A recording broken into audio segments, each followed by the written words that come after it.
Hey everybody, this is Tom the Way 8 here to say that I am live streaming Fandom.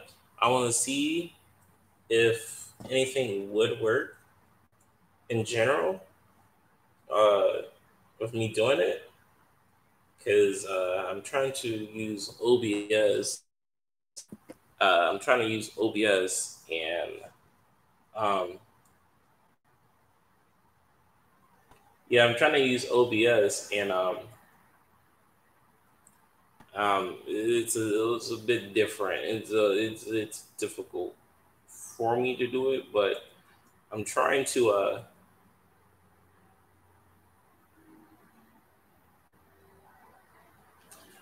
let's see. Hold on.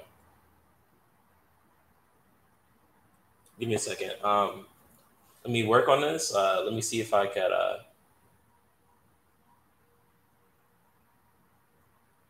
put another thing on here so I can live stream it. So let's see.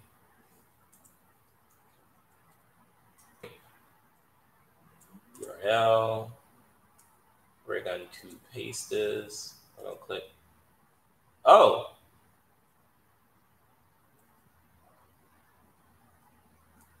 I think this is working. I think it. There it is. All right. Start streaming. Want to see how it works?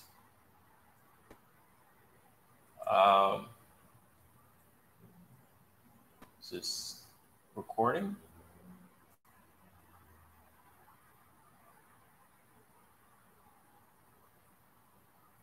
Start recording. Ugh, need some light in here. Because there's no freaking light. It's all dead. Completely dead.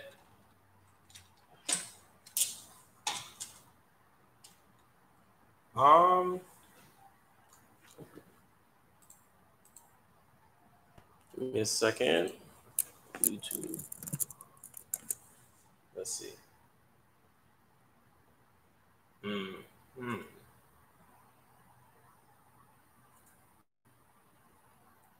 Output.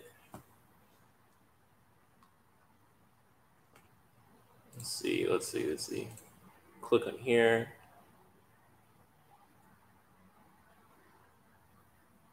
Oh.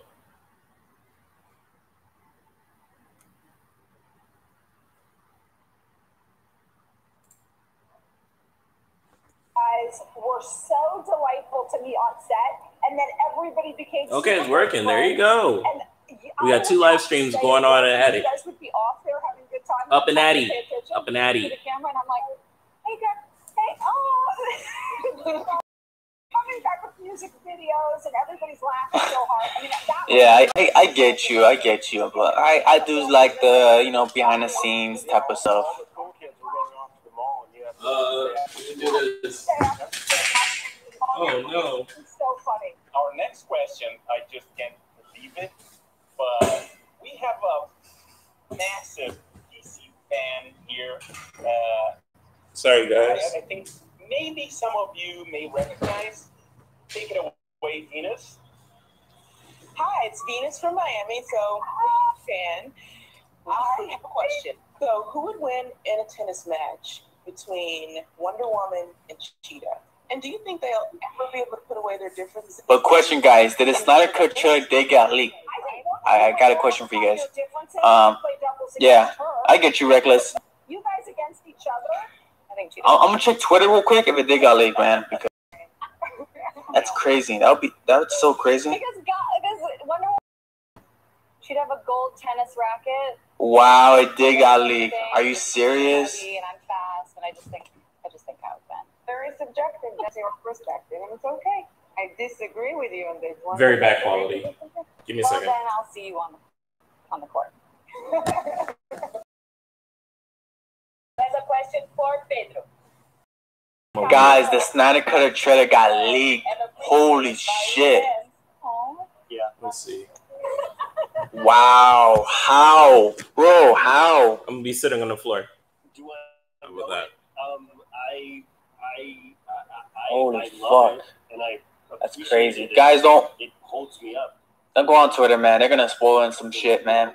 Tough times like these, and I don't know. I'm just so grateful that that question exists. Basically. Next up is a question from Salma in the U.S. for Chris. Hi, Chris. I'm so happy and so excited. Bro, that's a paid actor. To Wonder Woman 1984. Yeah, Kim Kardashian Roulet. How does it feel to be the fish out of water in the 80s from your return, now having Diana Prince got you around?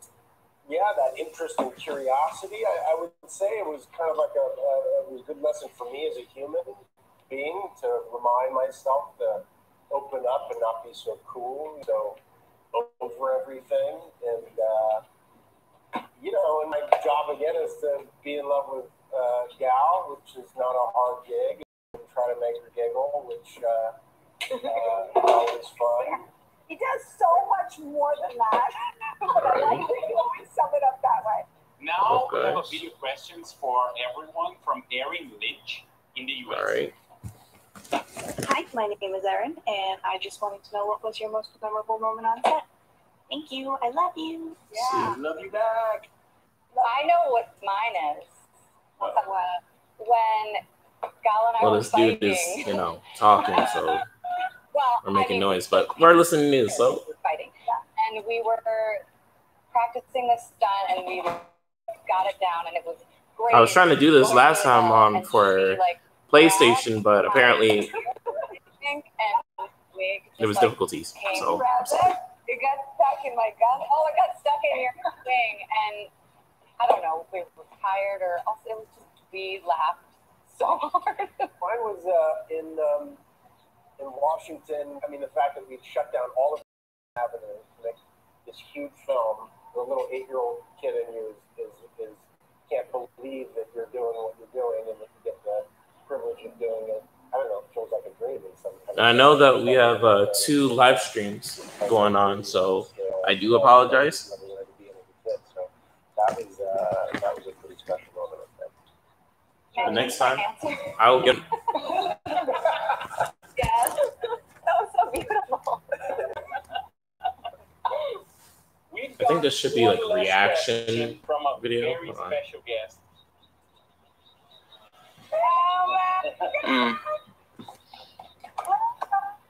Linda Carter. You look so beautiful. Oh my God. Oh my God, Linda, look at you. Linda, I agree with the dude in here. that we're all Let's get on with the party. Yeah, all right. Oh, Chris, hello, I miss family though. hello, Gal. Hello, Mother Bear. Chris, Pedro. Oh my God, Gal. Hello, you beautiful woman.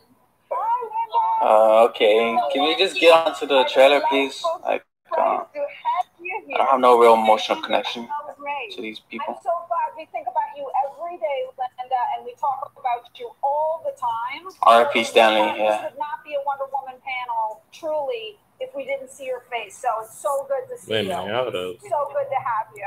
I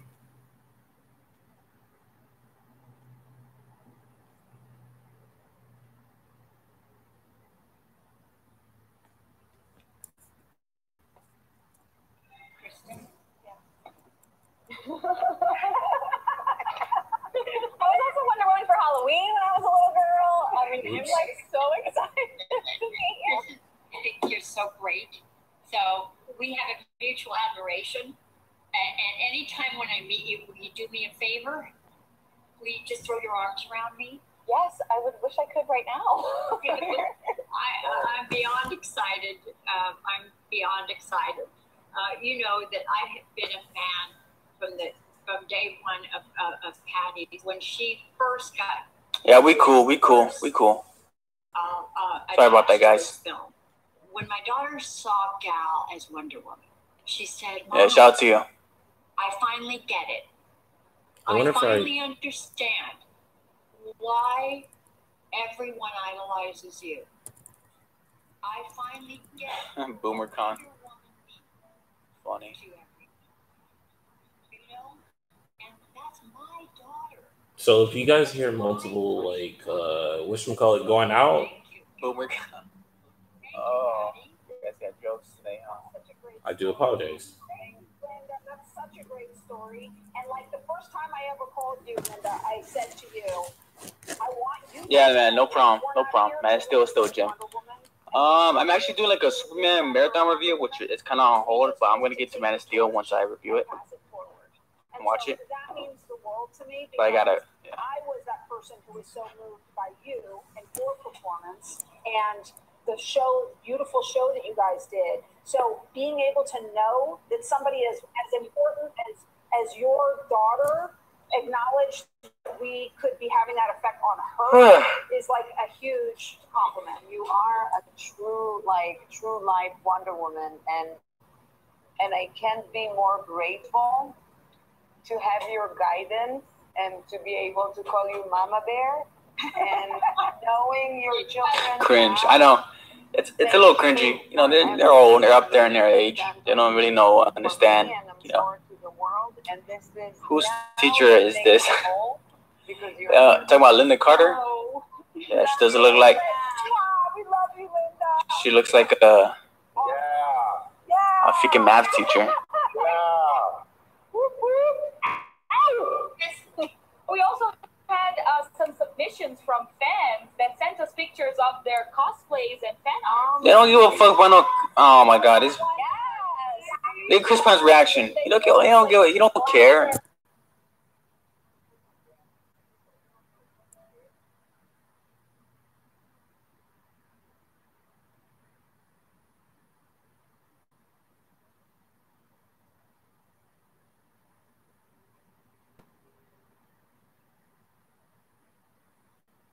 So I'm paying attention to two different things on this camera.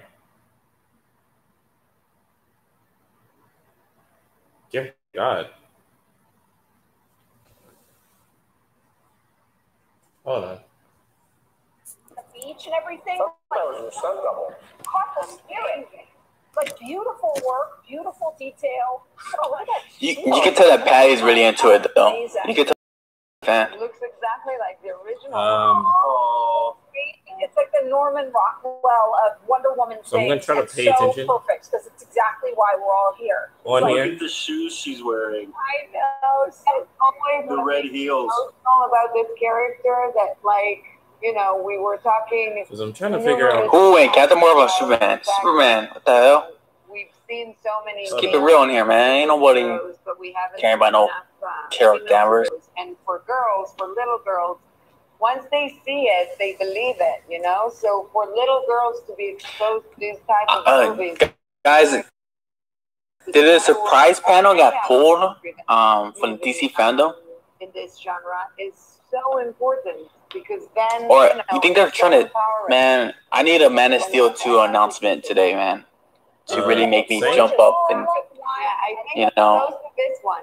Yeah, I love the beautiful, you know, like a different culture being brought to a hero because it is so universal. And so I love seeing different people take it on and turn it, you know, bring it into something so personal to them. And it's just beautiful art too. I love the bracelets. Yeah, so beautiful. I thought this was such a great one. Oh my gosh, I just love the spirit of, you know, maybe this is Nubia, you know, and I love that it's the different Wonder Woman characters. Oh my God. Here know that you wouldn't have come to the DC fandom without I think the video is starting right now. Extra Hold on. Right? That's right, guys. We are so excited to get to be here and see everybody and get to talk to everybody and answer questions. Oh my God. But it wouldn't quite be a good fan event if we didn't share a bit of something back. Here we go. Here's a trailer. Our second official, you guys, right now. Wow. This world is not yet ready for all that you will do. I think is a little delayed, so I please do. Or wow. There you go.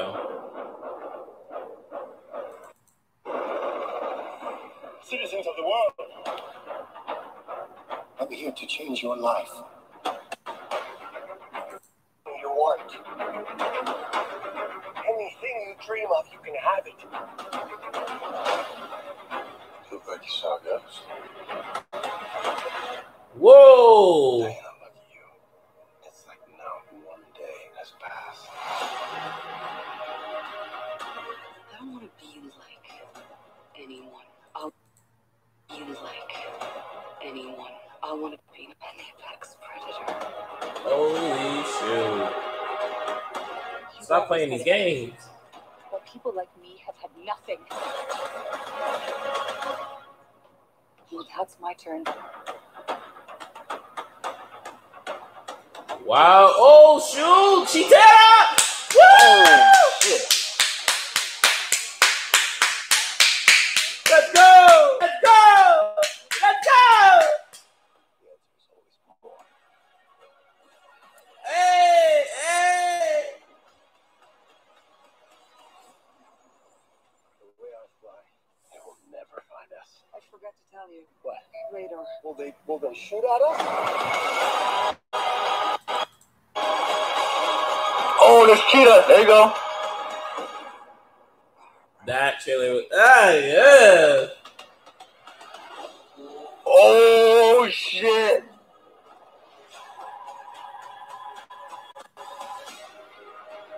Okay, okay. I liking that. On this one, I figure you are, but you know what? I'm ready to go. I think we can do better. She does. I said she Tara. Ha! Does everybody parachute now? No release date. Cheetah. Amazing. Cheetah. Thank you, Betty, for this. Thanks. Hey, but you guys notice the cheetah? They had it in dark because that's Hold on, I'll it be might be right some back, bad guys. CG. Hold So on.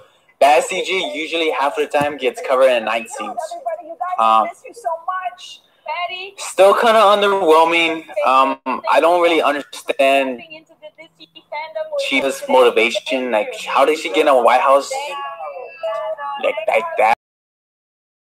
I'm Dominic Portion. You know, Now, before we reveal our next huge announcement from tell me what you guys think, man. Can we talk about what we just saw from Wonder Woman 1984? Are you kidding me? I thought I was excited before, but now I literally cannot wait. Shut the fuck up. Oh my god. Sure. But yeah, man, now it was alright. It's cool. It was cool. It was better than the first trailer. Superhero movies and TV shows are made. So today, But I really am not feeling Cheetah too much. Her motivation is just, your art submission yeah. and creative cosplay. Take a look at this art from some incredibly talented fans. Actually. Ugh. Fight scene was cool, but I just you know, the Cheetah CGI could be a little bit better. All right.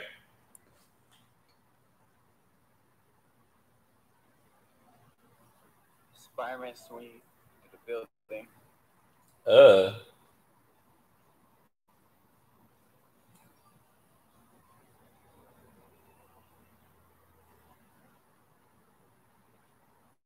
Ah.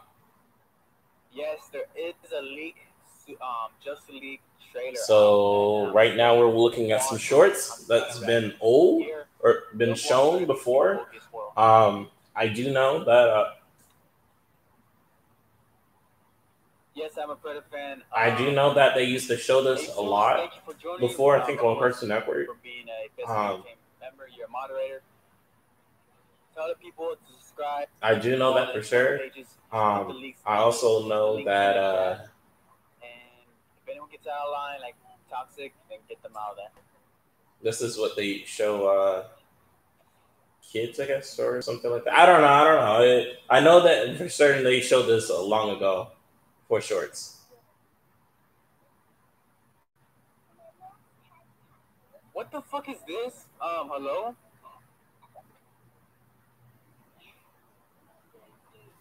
Let's see. Is this normal?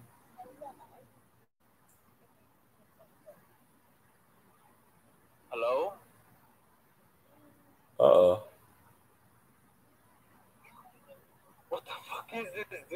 Shazam! Let's go. What the fuck was that? Oh, for real? Oh my god, this guy's cringe. Oh yeah? New video game? Let's go! Oh yeah! Oh yeah! I hear, but DC's eating right now. Oh.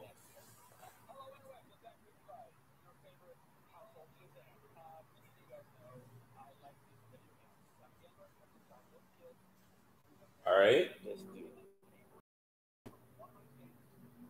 Whoa, the graphics. Look at the graphics, guys.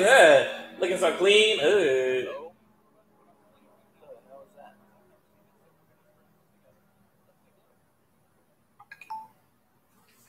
What's this?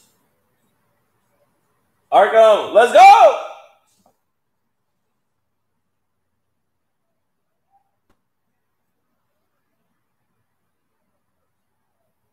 Yes. All right.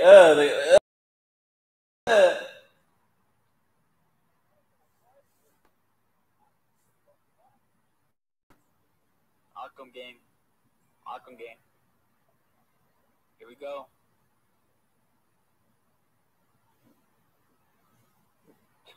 Oh. That's her. Stop playing.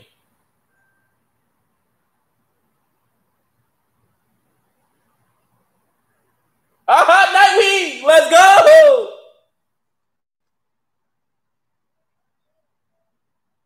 Robin? Stop playing.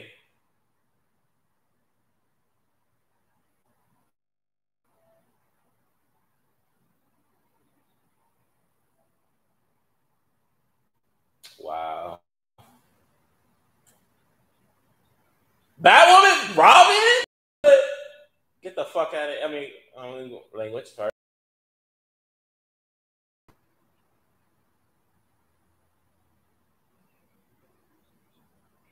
Yo, stop playing.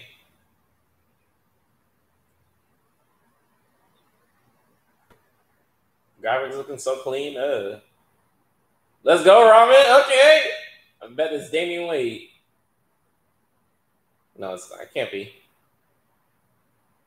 Batgirl? Or is it Batwoman? I forgot.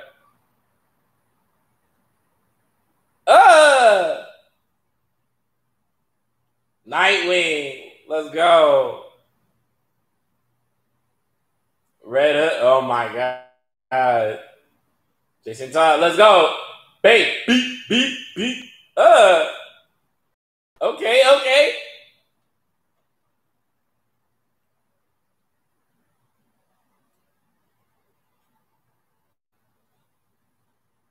Camouflage. Stop playing.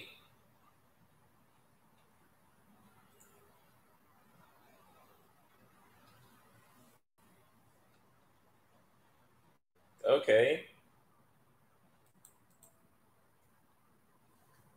Oh, shoot. I wonder who the villains are. Woo! Okay.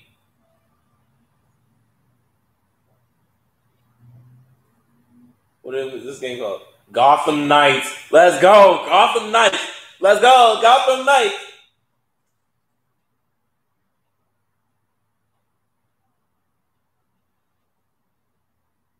Oh. Whatchamacallit? The owl?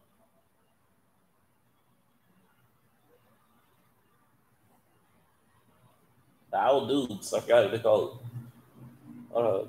What's in these crates?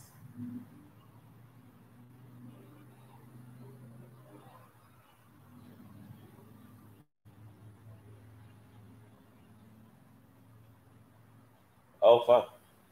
Night owls. That's what they're called.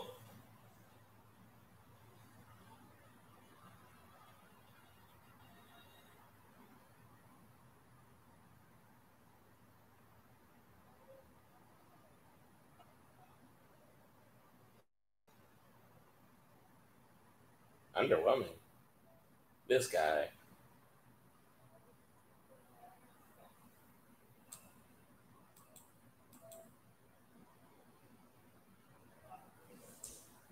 I felt it was amazing. Fuck.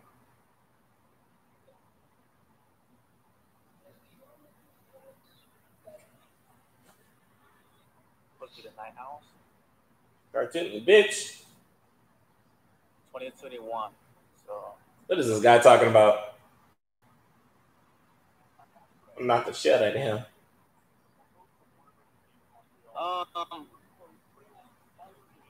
I'm be honest, that was kind of underwhelming. All right. Gameplay. Let's go.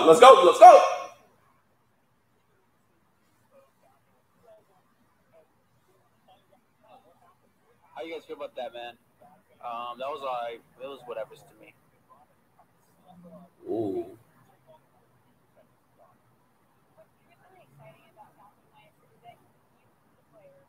Yeah, it's more cartoonish. Robin's trash. Oh my god, that outfit's trash. I mean, I like the graphics. It looks okay. Mr. Freeze. Okay. I wonder how fast that bike is going, though.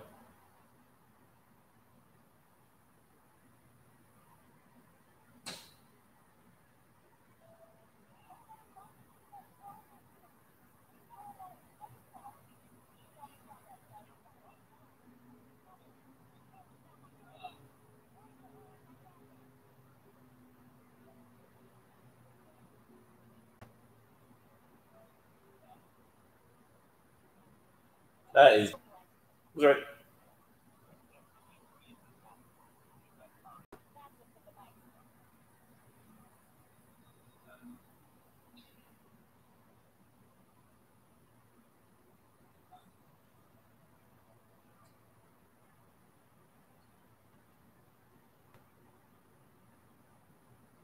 All right. So I'm guessing this is what it looks like in the beginning of the game.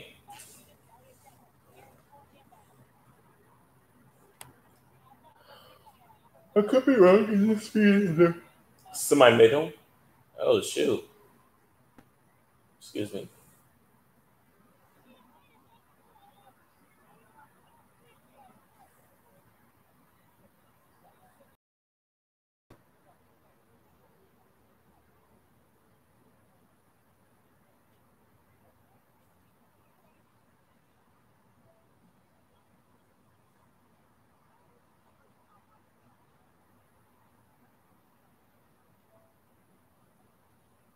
The helicopter's going down.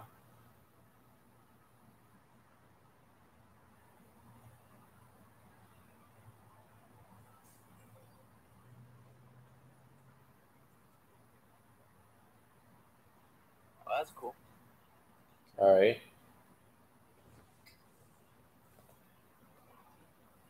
Whoa, this is more like an it has like an RPG type Naturally. Film. You saw that?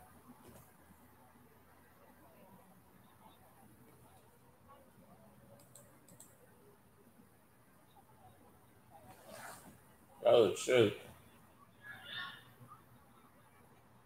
That's like an RPG. I don't know if you guys seen that.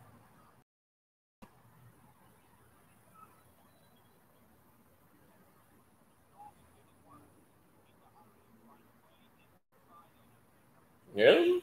This guy don't think this game is that good? Shocking.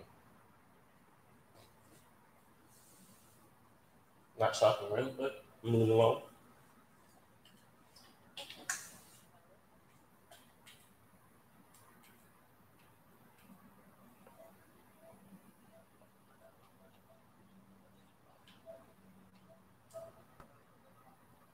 All right, guys. I am here to say that either maybe tonight, or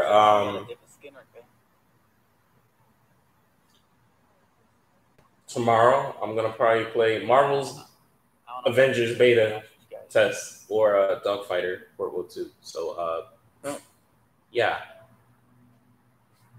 I'm just checking on the PS4. So yeah, and something is wrong with the Wi-Fi, so I'm going to refresh it.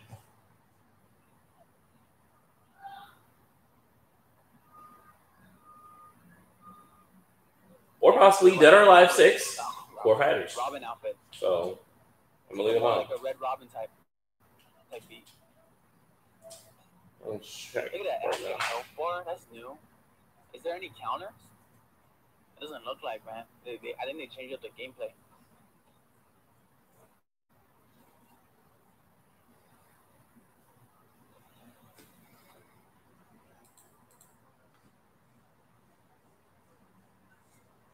Yeah, I get you. Let me check my PlayStation.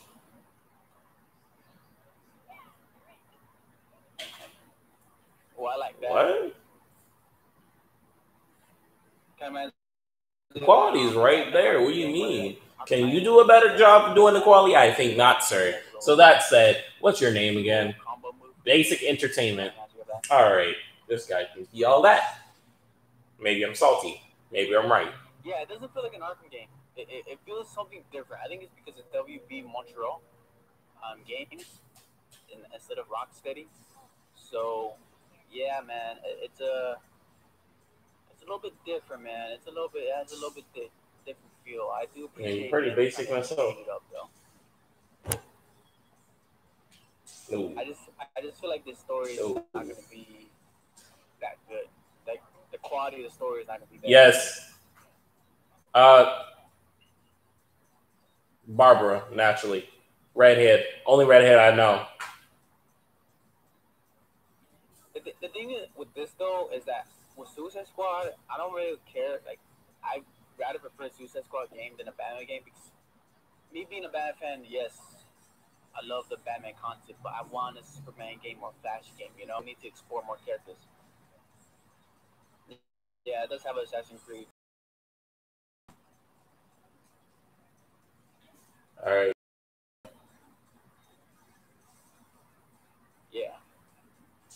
Wait, I want to ask you guys a question because I don't remember too much. Is this Barbara? All right.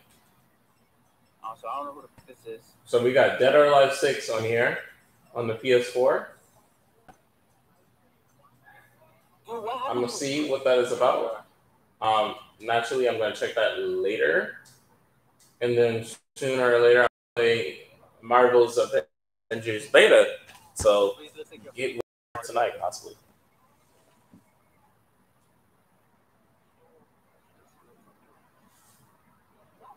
What about you as bad as the sign in the city?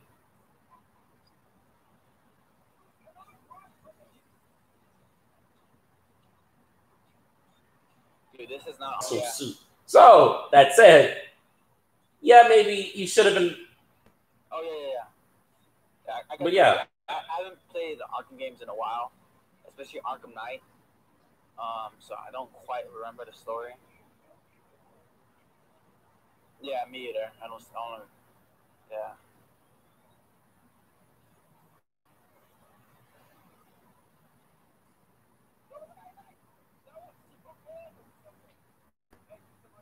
Dude, I don't know. Zachary Levi just wants to be normal dude, like not like buff enough.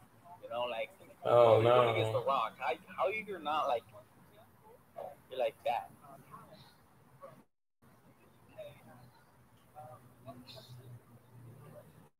Like he said, oh my God, please like and subscribe on my channel. And whatever. I have. Oh whoa. I'm not good at pronouncing names. Facts. He's a generic. Let me destroy the world type villain. No, man, no. Prison City, so good. The way how they did all that. Facts. That's facts right there. This story is gonna be cartoony, man. I wonder if the main villain would be in there. I honestly don't know, but thank you for the info. Ace Gamer, and Ed's been dropping facts. Thank you guys. Make sure you guys like and subscribe to the channel. That's likes. Thank you, man. Thank you. I don't know. Volume. You know, this could be a cool game with the 4-player type co-op because you got 4 characters, so that could work. But I think this is gonna be more cartoony than those Arkham games. And oh, main when that villain is comes Night in, Owl. I keep forgetting. My bad. the story's gonna be a I'm little fucking different up. too. So Okay. yeah. Now we have Riley from the United States. Homegrown. Riley from the United States asks, could you give anything more on this WD Games Montreal game? Any other little tidbits? Yeah. We're actually sort of standing in it. The Belfry will be a very important location in Gotham. Yeah, we gotta keep a few secrets. We're gonna have. And the counter hours are gonna be like the main villain. But why did I can tell you this: the mystery in Gotham Knights is way bigger than just the protagonist. like Mr. Freeze is just stripped down from like a generic villain. Oh yeah. Well, our game is coming out in 2021. They don't got nothing else. Flash. Everyone could play it. Let's go. Thank you, Patrick, for sharing everything that you have. Yeah. Out there. I hope you've been enjoying DC Fandom. Continue to enjoy DC Fandom. I'm Zachary Levi. Love you. I do appreciate Zachary's like a fan of DC. You could tell he is, but man, like I feel like you'll be more committed as a movie star, you know? Like, I don't know, that's just me. Honestly, I've been yearning. You know, I'm just a skinny little kid too, but he is a movie star who getting paid millions. I guess dreams really do come true. And don't go anywhere. We will be back with the Flash in a flash. So unless you can be. Ooh, the Flash is coming up, guys. Sandman. Hey everybody, I'm Tyrone Edwards, your Canadian host, and I want to know how much you're loving DC Fandom. So tweet your replies right now with the hashtag. Hey, DC. Oh my God, nailed. Oh my God, my favorite book. It hasn't been bad. Global virtual experience, the only place. That book was amazing. We've got one for you now, so let's check out what's new with Sandman from the creator. All right, I'm gonna take a little break. I'll be right back. Be right back, guys. DC Fandom. I am Yvette Nicole Brown, and I'm okay. so to be here with you for the Sandman universe into the dreaming DC Fandom panel. Today, we'll be discussing the comic book series and how it's been expanded with new stories, adapted into new media, and how it continues to enthrall audiences all around the world. Let's meet our awesome panelists. As one of the most popular and critically acclaimed graphic novels of all time, Neil Gaiman's award-winning masterpiece, The Sandman, set the standard for mature lyrical fantasy in the modern comics era. It has been translated in over 15 languages and is available in over 30 territories. I am thrilled to be here with Neil Gaiman. Hi, Neil. Nice to see you again. Hi, Matt. Lovely to see you. Oh, you look so good in your little box. Now, Neil, you started The Sandman as a ground-up reimagining. At what point did you realize how much bigger the story could be? Did you know from? Did you find it on the way? Bit of both. Started in 1987 when I was a 26-year-old writer, and I asked to write a monthly comic for DC Comics. And all I knew was that I needed something that I could go anywhere with, that I could tell. Because I'd never had to tell a story a month before, and I didn't know if I could. So Sandman was originally imagined as something that would let me tell any kind of story I needed to tell. Probably by the end of the first year, I knew what kind of thing I was doing. Let's see. And I'd say by the middle of the second year, I knew Actually, oh yeah. And I knew what was going to happen. I knew who was going to live and who was going to die, more or less. And then it was a matter of just holding on tight. I hope they make another book of Sandman. Honestly, I actually able to tell that story before it got canceled. love the book. Honestly, you know, the original Sandman, the first book. Am I done with it? I only have like 2 hours left. That should have to. And we gained another subscriber. Thank you, Claire. She says yes, no. She says yes, I know. 4 more issues to wrap it up. So I had my whole plan was it was going to be an 8-issue story. If anybody wants to hear the story, let me know. Except we weren't cancelled. 30 years from the original series, what's exciting to you about seeing the story continue, both in its new adaptations and in the Sandman universe? But where was I saying? Not feeling like I made a slice of history. I'll send a link in the comments to hear the full audio naturally. Still has relevance. That a story that's 30 years old, you know, these were your grandparents' comics, and that they can still have relevance is incredibly exciting. So that's been part of the joy of watching over the last few years the Sandman universe stuff, where people are just taking ideas and spinning off with them and going and having fun and building them, and the joy of having people like Cy and now like Willow writing some of these amazing artists is a joy. Hello. And also I'm getting to do Sandman in different ways. I've been getting to do it working with Dirk Maggs on Audible as a giant audio drama where we've done a redirect adaptation, and we're also getting to do it now, slightly looser but still faithful adaptation. And so all of that is a delight, and it all makes it feel like something happening now and not like something that happened a long time ago. The Sandman universe has a new series which started on August 4th, The Dreaming Waking Hours. And it's written by our next guest, G. Willow Wilson. G. Willow, I love your name.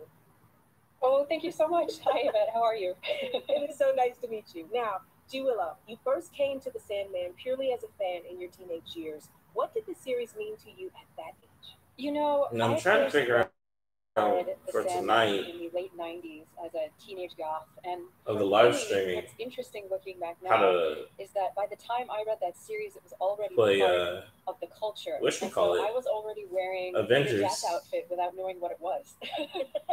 So, you know, to pick up the series and be like, oh, this is where this comes from, was really, really interesting for me. And it had a huge impact, I think, on my sense of how you tell stories in the graphic medium, of the scope of the kind I of think I stories can you know can how to tell, do it. the way that you can put on We'll try it out a later. twist on legacy characters to make them relevant and fresh to a new audience.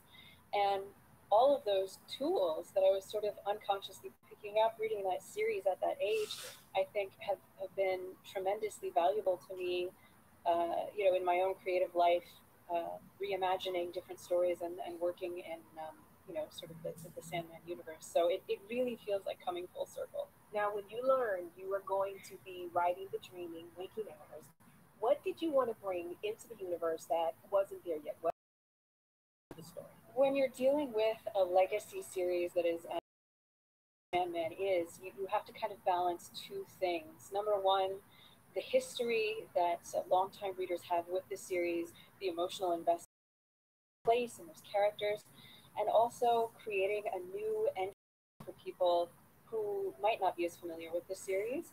I was sort of going through this roster of characters who've lived in the Sandman universe and in the Dream over the years, and thinking, who haven't we heard from yet? And at the time, I was going through a bout of insomnia, and I was thinking to myself, my God, you know how happy I would be to have a nightmare right now, because at least it would mean I was asleep. It was like a bolt out of the blue. All of a sudden, Ruin, this nightmare who's tired of being a nightmare, wants to be something else, was kind of there and complete. And I was like, oh, there it is. That's the end. That's how we get back into this history from a point of view that's conducive to bringing in new readers, and that maybe gives us a fresh perspective on this really beloved set of characters and place. In my 20s, I used to have terrible nightmares. And then somewhere around... Audible series. Let's go! It's kind of sad that I'm just like the only one here, you know, family boy. Here. I'd grab a notebook by my bed and I'd put the details of whatever this awful nightmare was, and I would just be so happy. And they just stopped, and I figured that whoever sent the nightmares I hate the delay. Of getting the wrong reactions from them. That's amazing. I cannot wait to read of that series, Dirk Maggs, and a fangirl. We mentioned how the Sandman was transcending the panels of the comic book page. In July, fans got to experience the Sandman Audible series. Joining us now is the director of that series, Dirk Maggs. Welcome, Dirk. Thank you, Yvette. Lovely to be here. Oh my gosh, and thank you for bringing your hair because it's amazing. Neil and Dirk, how did you guys first meet? It was a hair retrospect. I knew we'd go there. We failed to meet, although we first encountered each other in about 1992 when Dirk was doing, he was adapting The Death of Superman for British radio as an audio drama. Yeah. And it became a huge phenomenon in the UK. And Phyllis Hume, who was at DC Comics back then, decided that we should become acquainted, and she gave Dirk Sandman graphic novels, Sandman was still being written, and Dirk read it and went, "This is a drama." Audio experience amazing. And then the BBC said, I think we've done enough comic book stuff with you now, Dirkie. Off you go and do some terrible comedy instead. And so that was it. We didn't do it for the BBC. And I thought that was it, game over. So it was very sad because I'd never read anything like it. And actually, I thought of all the things we were doing, and I'm very proud of Superman and Batman. But I thought, wow, this guy is writing some interesting stuff here. It would be great to put it in the studio. Little knowing it would take 28 years to actually get there. Well, it was worth the wait. Yeah.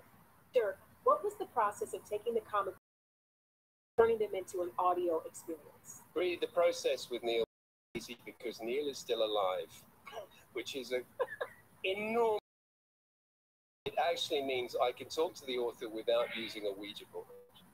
And not only that, but the author in this case is a supremely kind, indulgent, patient man who will put up with the questions of someone who normally is just a drummer and give him intelligent replies. So it was wonderful to have Neil accessible, and the real joy was to actually get Neil's original scripts, which he wrote at the time for the artists. And one of the things about the scripts is they're kind of like the blueprint. They're kind of like the scaffolding behind the facade, which is the story. And you get into Neil's mind at the time when he's writing it, 27-year-old Neil, and what he wants to see. And what, I don't know if Neil, you knew this, but there's real poetry in your descriptions that no one but a single artist would read. Well, I know you know that now because you've been reading these descriptions as part of the narration. But really, they were a piece of literary art in their own right, the scripts. So I had those to base things on. We come to the decision that we were going to stick pretty closely to the original work, because why wouldn't you? Effectively, occasionally here and there one might just, touch slightly on the steering wheel, but there is nothing much you need to do. And they just rock. They totally rock. So Neil as narrator now is being Neil the writer. We're in his head. And then off the page, I'm going happy boy. Come the characters and we get this wonderful sort of sense of being inside Neil's head. The nice classy part. The classy part. Okay, well, besides the star actors, you had to cast something like 150 other parts. Kudos to you. What was that process like, Dirk? Well, I've got to say, our casting team, Marielle and Nicola, who were doing a lot of the casting, did a fantastic job. There are way many more parts than we could comfortably deal with. Wait a minute, they were in there? Oh, that's cool. Only held 6 people and was really only built for 1. If you know the Marx Brothers works, you'll know there's a thing called the stateroom scene into a cupboard on a boat. Well, that's kind of how it was in this situation. I had to think of a way through this, and I thought what we need is all the very best audio voice actors in London. And London is a really good place to get voice actors because, of course, BBC still runs spoken word and drama and so on and so forth. Michael and James, who was in a play at the time, you're not expecting to see them. You're getting people who normally would get a marquee, who are coming in as part of the ensemble, and everybody kind of checked their egos at the door. And we ended up with a really lovely situation. There were certain episodes, like, for example, A Midsummer Night's Dream, where, the temperature in the studio kind of climbed into the late 90s. But the upside was that the cast, we were pretty much doing the story from soup to nuts. So if you're in the room with them, you're watching one of Neil's greatest stories just happen in front of your eyes with a bit of extra Shakespeare here and there. So it was a wonderful experience. Speaking of an amazing cast, we are joined by the devilish Michael Sheen. Welcome to the panel, Michael. Hello, Yvette. How you doing? I'm good. So happy to have you with us. So, Michael, now you are on the hot seat. How did you put your spin on Lucifer? I mean, I remember when I first read Sandman. I'd left Wales to come down to London to go to drama school. And one of my fellow classmates at Raga, in the first few weeks, said to me, do you read comic books? And I said, no, I don't. And I thought, I want like superheroes, I'm not really into it. And he said, here we are. And he gave me some Alan Moore, he gave me V for Vendetta, and Watchmen, and Swamp Thing, and Constantine, and Sandman. And I remember reading the first few Sandmans, and it just sort of, well, I mean, it did literally change my life. It gave me, it sort of both reinforced what I was already interested in, but opened doors to whole universes for the rest of my life. I mean, it created my taste, really, I suppose. It led me to finding out about Joseph Campbell and comparative mythology and Carl Jung and I mean, all kinds of stuff. It just blew my mind. And certain things really stayed with me. And one of those things was the character of Lucifer when you first meet him early on in the story. And that kind of young Bowie look. That image really stayed with me. So when I came to do Lucifer, that was there at the back of my mind. And I loved the idea of everybody, if you guys do not know, I want all of you guys to know that Sandman overall, great story. So I want you guys to go check on Audible. And of course, you don't have to. It's like, hello, Dream, how are you? The idea of sort of surprising the audience and pulling the rug out from under their feet, which Neil is so brilliant. Of course, the first thing I ever saw to do with Sandman was the cover of Preludes and Nocturnes. But then again, I could give you guys the link. Even from that, I knew I was entering into a whole other world. Listen to the full audio and then, of course, getting to know Dave, which I'm going to go over do right now. A bit of a dream come true. He is such a singular talent and such a singular vision. It was weird with Sandman. I think we had this huge fight on our hands right in the very beginning when we told DC that the title character Morpheus would not be on every cover. I remember them coming back going, but how will people know this is Sandman? And we said, well, because the word Sandman will be on every cover. And having lost that battle, they never fought again. They were like, okay, obviously we don't know what this thing is, and they're doing things that break all the rules because you have to have the character on the cover, and they aren't. They're just doing their thing. And it really was Dave having that fight. And also, around Sandman 9, Dave refusing to be fired. Karen Berger fired him. He was in New York, and she said, we don't have time for you to do any more Sandman covers. Then he said to me, I've been fired. And I said, what are you going to do? He said, well, I'm going to spend the next 2 days painting the next 8 Sandman covers, and then I'm going to send them over to her, and I'll see what she says. And that's what he did. He just made the rest of the Doll's House covers. He did all the covers, sent them over, and what was she going to do? They were brilliant. Of course, I spent a fair amount of time. All right. Let me put this in the link below in the comments. You guys go check out the Audible.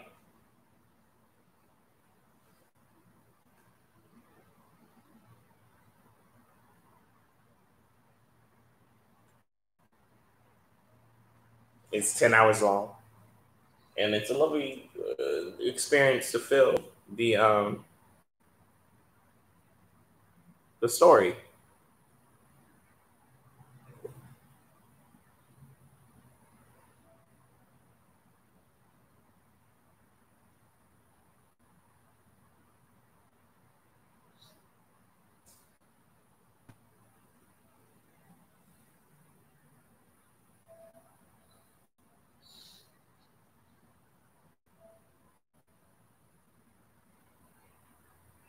Oh fuck.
I'll be right back, guys. Um,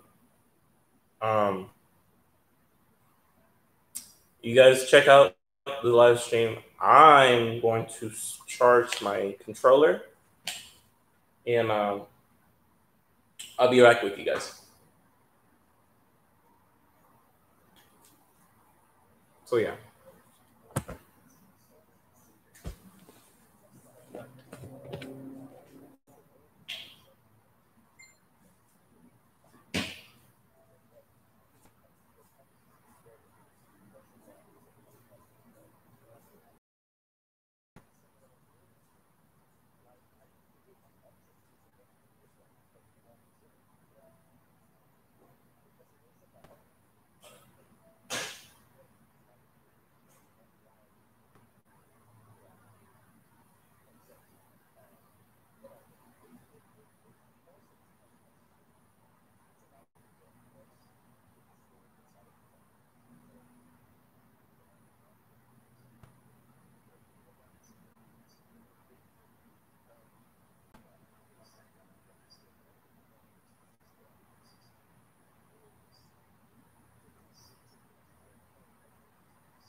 this.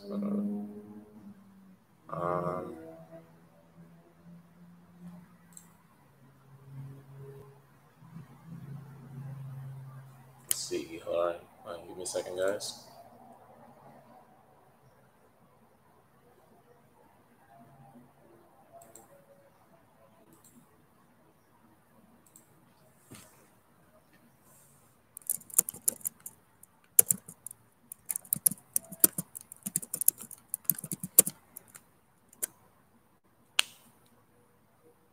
Did I type that wrong? Hold up. I probably did. A second.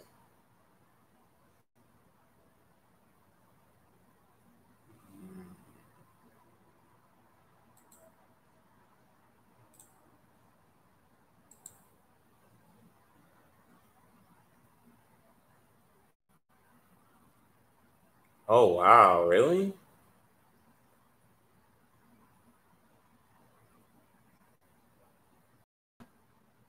They only have one episode of Lovecraft Country?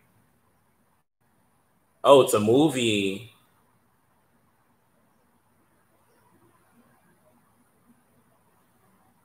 Or is it? Is it an episode? Is it a movie or episode? Hold on. Hold on.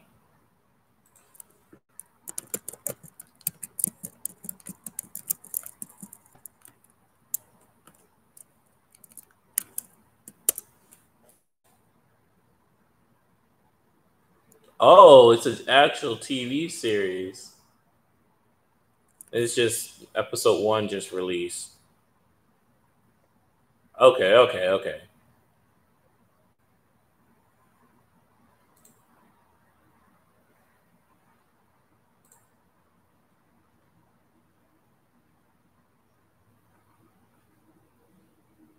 All right. So season 1. After this whole DC fandom, I'm gonna do a review for the movie Robert, and then I'm gonna do a review for Rubber, and then watch the first episode of Lovecraft Country. What is next after that is I might not upload all this today, but I'll talk about it later though. They were talking about an amazing book. Shut it. Batwoman, actually. I don't know. This. All right.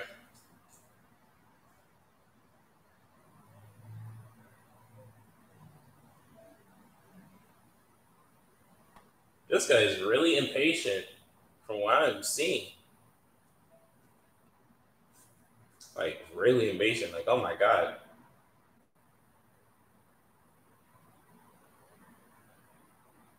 Wait a minute. Hold up. Okay, never mind. So the video you guys are watching is a little bit delayed. Like, maybe like a minute, maybe. Okay, I take that back. 3 minutes. But I'm reacting ahead of time on this channel. I should have chose a different YouTube channel. But I don't feel like transitioning.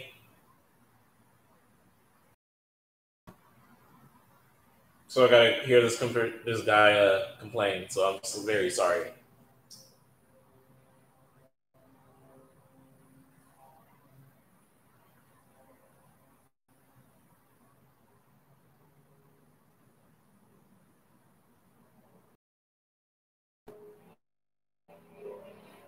All right.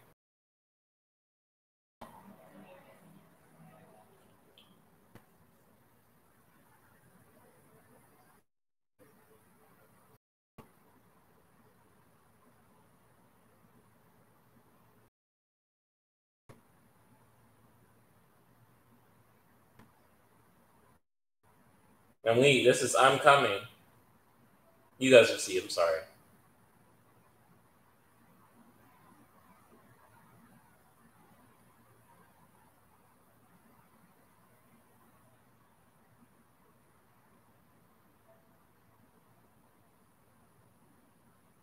Can you guys hear? Hold on.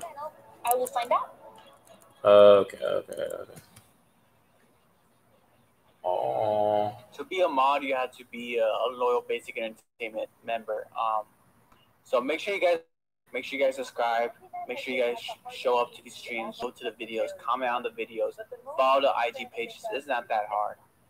All right, I can check on the schedule for it. Yeah. But I do shout out to support. In Flash of Two Worlds, DC created a story where the Flash could be Barry Allen and Jay Garrick at the very same time, and created the architecture that would allow DC to be expansive, inclusive in their storytelling, in their universe, and in the world that fans now know. The basic mods. The basic army. Crisis on Infinite Earth brought the DC multiverse to fans, bringing together DC superheroes and supervillains in a truly epic event. But this is not the first time DC has explored the multiverse, and trust me, it will I don't know about the go DC fandom. Go to the link. Go to the schedule part. I think it should pop up there. But I don't know, man. You can watch it with me if you want. Here in the DC fandom, I am so excited to have our own. I'm guessing I missed out. Apparently, I missed out on DC drop the logo. Oh my God! Stop playing. Yeah. Doom Patrol, Titans. Oh my God! Why not the season? Let's go.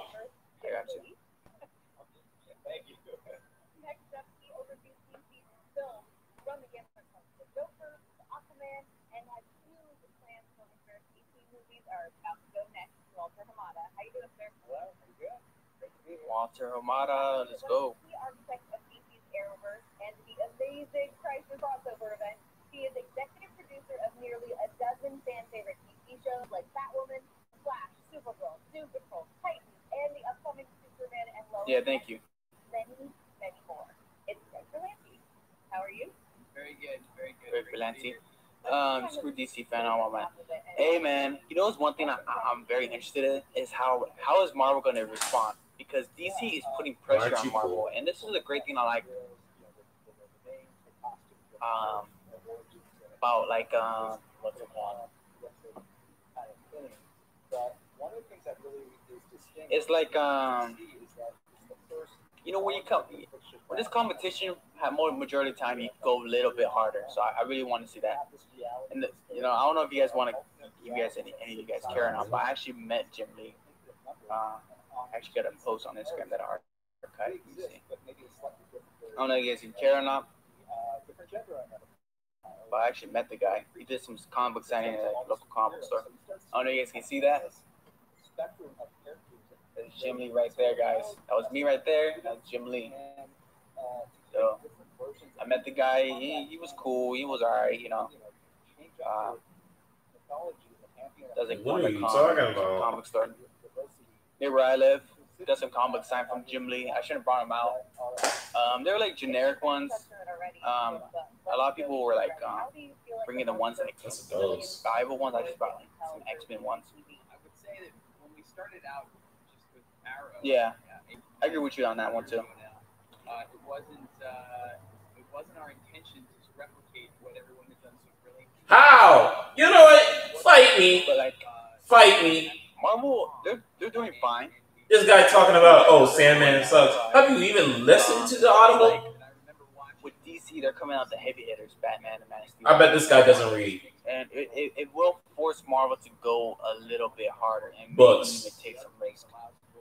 Because Warner Bros. One thing I like about Warner Bros. DC, they don't get scared. They'll make a rated R movie. They won't flinch. So you know. My mind. My mind. That's been really exciting. And again, the element of surprise. If the universe that we're all, I'm gonna have to get a Rebel after this, man. TV show. Sandman panel, freaking boring. No one give a free flying fuck about that. Oh shit. As an audience member, I want to show up and not know, like, who might I see here? You know, and I think that's incredibly exciting. You need to know that guy's answer right there. And I think it's something too where, you know, we talk about comic book writers getting to play with the character differently. Same thing on the TV show where it's Hey, no problem, man. Hey, that's how I do for fans, the basic army, the basic fans. I try to help you guys out, you know. I'm also a fan at the end of the day, and I'm also like a normal person like you know. Yeah, that's a lot of fun for the actors. So make sure you like, make sure you subscribe, make sure you stick around for more videos in the future.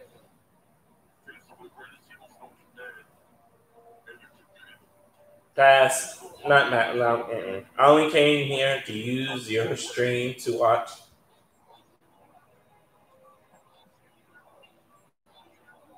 And there was probably many others, but I just chose yours for that because I thought it would be cool. But no.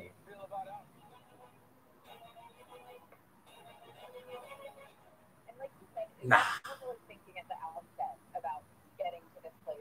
Yeah, this is the multiverse panel. There should be a little info while Walter, when he starts talking. I'm really looking forward for but then the Flash panel's next. Suicide Squad. The Suicide Squad. Anticlimactic. I haven't watched the show. Donating. There's a stream super chat on the bottom right, yeah, corner of the comments. My own personal a lot of knowledge of these things and was you know, the centerpiece of production-wise pulling those things together.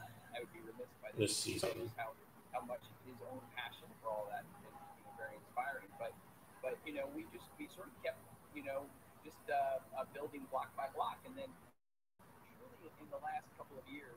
Oh, really? Working with fine. Walter, Don't worry about it. Jim, it's really just ain't no e-bagger over here. We never thought we'd even be Just a reminder. Crisis, you know, like that was our pipe dream.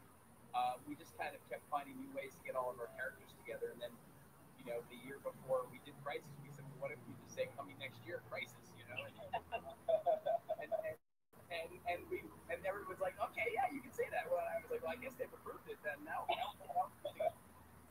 and that it was really epic. I mean, there's so many, obviously. Okay, I'll let that pass. I'll let. So many little characters, but then no, you should know. I don't know, actually.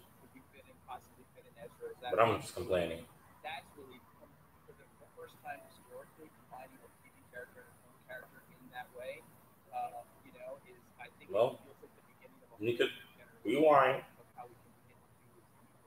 And that's just as a storyteller.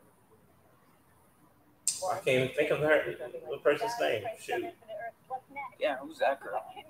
Can you talk a little bit about what happened in the West Coast?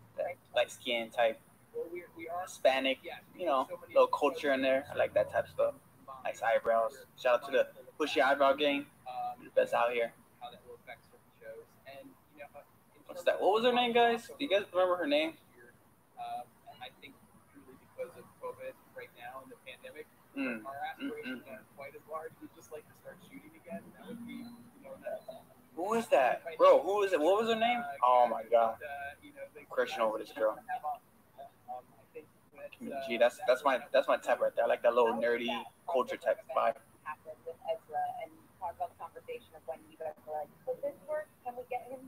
So I'm checking out this video when it says everything must go, and I'm over here like, oh, sure. Let's go, baby. Jack Black cutting.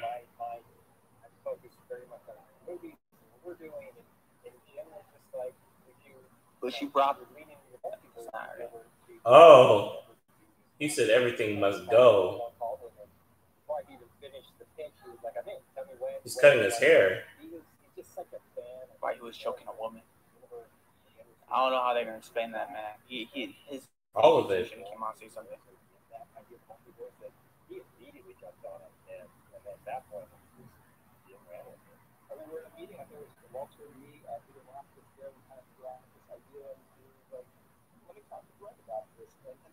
Is he going bald? Yeah, exactly.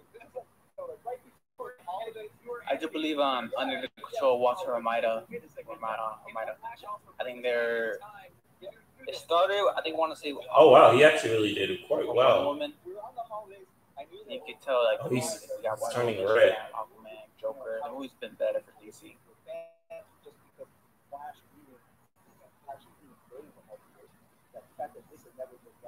That's a lot.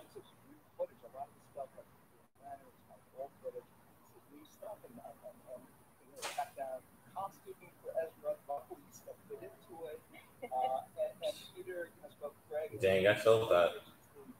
Allowed us to do this at the last minute, very last minute. Mark wrote dialogue in the last second, sent it over, had it kind of vague enough to not create too many expectations, but kind of solidify. Oh no!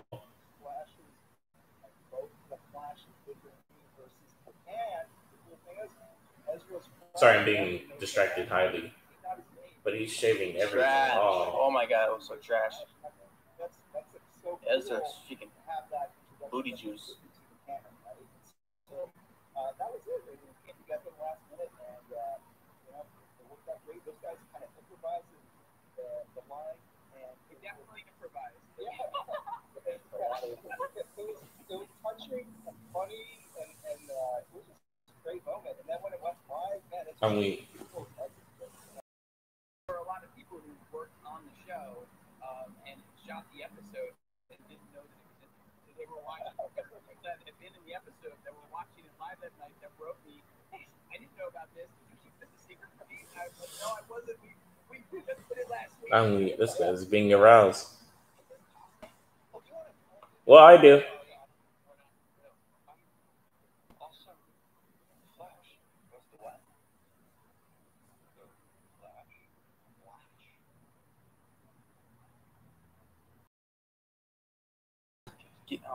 That's so stupid to me.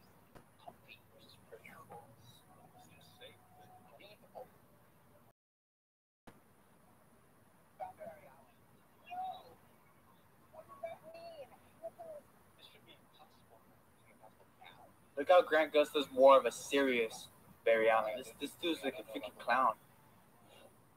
Well, I kind of thought about Batgirl because I know God damn. the crossover events are such a big to do anyway. Oh my god, I don't want to hear about no freaking Batgirl. Everything's working together at the same. Can you just get on with this? Let Walter talk a bit. No? How about that?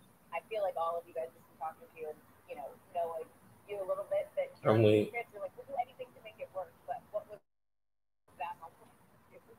Well, I was honestly, I really do experience these shows just as a fan first, and so when I heard it, I just thought I would want to see that. I would want to see that, let alone be a part of it. And whenever anybody in this business is doing stuff from that place of like, how can we make this thing the best it can be? How can we deliver something to everybody that understands and loves these characters as much as we do? Then the impossible stuff that seems impossible will become impossible. But up to this point, we were the company was just organizing every TV and film was film, and oftentimes DC and Jim was just sort of all right. Like, hey, they want to use this character, and it became this like really weird situation where the fans they love the character, they just want to see the character. It opens the door for us to do more content, to really lean into this idea, just acknowledge the fact that there can be a Flash on TV, one of the movies, and you don't have to pick one or the other. You can love both. They do both exist in this great multiverse, and I do think that moving forward, there's more opportunity for us to do things like this. It really, at the end of the day, it's like fans, and fans want to see it, and it gives us a way to sort of explore and make some different stories, different ideas, and use the medium in a different way than it's been used. We can just dive in a little bit more into the film, DC film. Walter, for you, what is the multiverse? Here we go. What the multiverse allows you to do is sort of lean into this idea of you can tell just great stories. You don't have to really be as focused on it has to fit within a singular continuity. On one Earth, we have our Gal, Jason, and Ezra version of Justice League, and we can continue telling those stories. While on a separate Earth, you don't have to worry about the continuity. You can have a more grounded, real year two Batman and build out that world and not really worry about continuity, story elements, etc. So it's really kind of the best of both worlds and allows us to take advantage of everything that's great about what we've done and really allow us to sort of stand moving forward. And we're trying to keep it as simple as that. Like there's that one Earth, the greater Earth is sort of this is the Justice League, and then the beginnings of another Earth that is sort of happening in early stages of years of Batman. And then obviously they're outlined as Joker, which doesn't exist in either Earth, but that's okay. It's all part of the movie. Matt Reeves can continue to build out his Gotham, and he's got great plans to how to build it out in a way that's sort of innovative. And, they announced recently that there's an idea of taking that Gotham and exploring it on HBO Max as a show. Like, those are things that you can do because you don't have to worry about how that would impact Aquaman 2 or how that would impact The Flash. So I think it's just open doors for us. Oh, no.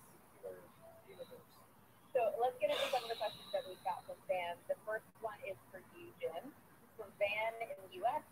Now that Doomsday Clock has concluded, will we So see pretty any much more the of Batman is Ashmore's not comic connected with characters that. crossover? It doesn't look like they really want to try to connect it for now. We'll see what they do with the Flash panel. But man, don't really like that, man. Don't like the sound of that so much.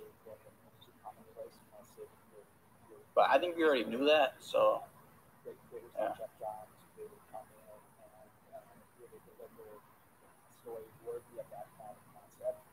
But we are, there's a spin-off, there's a Rorschach series that Tom King is writing. It's not like necessarily a crossover per se, but we are exploring more of the Flashpoint universe. It's obviously that kind of second life, the HBO TV series, and so it's been kind of fun exploring that. It's talking. But yeah, that's all I can share. Earth 2. The next one is for Greg from Gaurav Kumar Singh in India. The Crisis on Stargirl. finale showed that the multiverse is gone, and there exists only one universe and one Earth Prime. But this other Green Lantern. still goes on. Is the multiverse actually gone, or is it recreated? It's not gone. It's Swamp Thing. the original reason for Crisis when they were like, Let's go. combining things for the purpose of the books. Earth 21, I'm good. CW. Those worlds are now one. But off network is like being off planet in a different part of the multiverse. But it's still alive and the multiverse. Existence multiplied by possibility.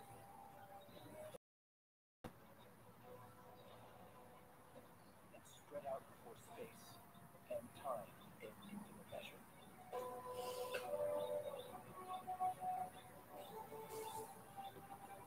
Civilization rose and fell. Ooh, my bad. I don't know how long I've been sitting here.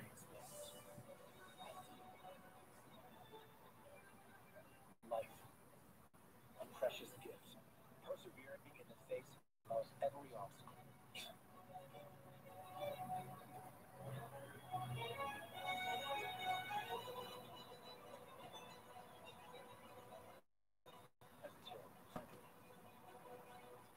The age of heroes was born. Okay, well, the next question is for you from Sumit Day in India. Will we get more multiverse movies or even Elseworld movies like Superman, Red Sun? I think the possibility is there. It's not, it really comes down to, like I said, our focus is great stories. So if we come across the right filmmaker, the story doesn't work within our existing timeline, and it would work in an Elseworld, we would definitely explore. Like I said, we're not currently developing Red Sun, so it really comes down to when the right filmmaker, the right idea comes together, that's we can explore it. We can go down the road and take a shot at it. But we don't want to do it be in a place like you say, like it should be special. But if you don't want I don't think we want an Elseworld movie every year, like Clockwork. Like it'd be much better for it to be a special thing. And we also want them to be great. We want them to be special. We want to make sure that it doesn't just sort of feel like we're just cranking out a volume of it. There has to be a reason for it, and I think it has to be a reason that we're excited about, that we can family is excited about. So, yes, the answer is yes. There will be an opportunity. That one is not one of the choices. We've got one more question for all of you guys. This is from Ryan Keller in the U.S. I think we just gotta wait for the Flash panel, man. We gotta wait for that panel. Managing a wide variety of characters, stories, and universes for DC, and how would you work to help the audience connect with such a large character? I imagine imagine that. Let me check what's next on Fandom. DC Fandom. Hold on, You guys. open the door and it's like the characters in the whole world connected. I don't think any of you have that. If you do, please show us right now. It's like one of those, true detective. It's just like newspaper yarn, yeah. So I think that is the challenge. There's so many characters, so many versions. Like we have people who've done. All right, so it's 2:37. So the assets we edge back and try to make sure that there are inconsistencies and that we have. All right. So that deliver something that's satisfying and maybe takes a bigger picture. Introducing Flash in 2 minutes. 2:40. Greater need for coordination to kind of deliver fuller surprises going forward. Introducing Flash panel, and then after that is 10 minutes afterwards is Beyond Batman. For what I hear from it's a crazy amount of work and bringing all these people. And then after that is 2:55. At 2:55, is the Suicide Squad panel, and I think that is all. No. The Titans, Harley Quinn. Oh wait, there's more. Hold up. This is all August. This is basically all Bay. Hold on. The idea of certain characters, there was a sense of like. So I might live stream tomorrow as well. Like, we might use this character in the movie space, so maybe we won't then use the character there. And I would say, well, they're taking too long. They're talking too long. I'm probably doing another live stream tonight. The Snyder cut. I would like for everything just to be like the Batman stuff and the Justice League and Snyder stuff to be connected, so you try to get rid of Batfleck. And then 2:10. But I think the Flash panel should cover more than this. To be honest with you guys, I don't know. But they are talking a little bit too much, just a bit. Enriching and rewarding for everyone. So let's see. To feel like, okay, the best idea wins, and the best version of the story is. Oh, some of these are encore. In the past, there's been like, features might be a second. That's stay away from it. It could be years before that character ever showed up on the screen. If it even showed up. But it was clear to us that it doesn't make sense to hold that back. And let's explore that. By the way, if they fall in love with the character, Give me a second, guys. 3 years down the road, all the better. Like, I think I'm missing most of it. It is 2:40, and they should be playing. They should be playing The Flash or Flash, because it's time right now. It's the time right now. And then after that, it's like after 10 minutes is Beyond Batman.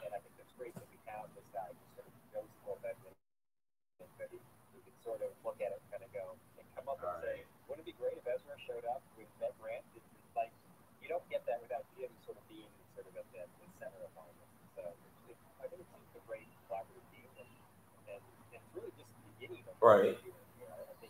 All right, here we go, guys. Hopefully it's Flash.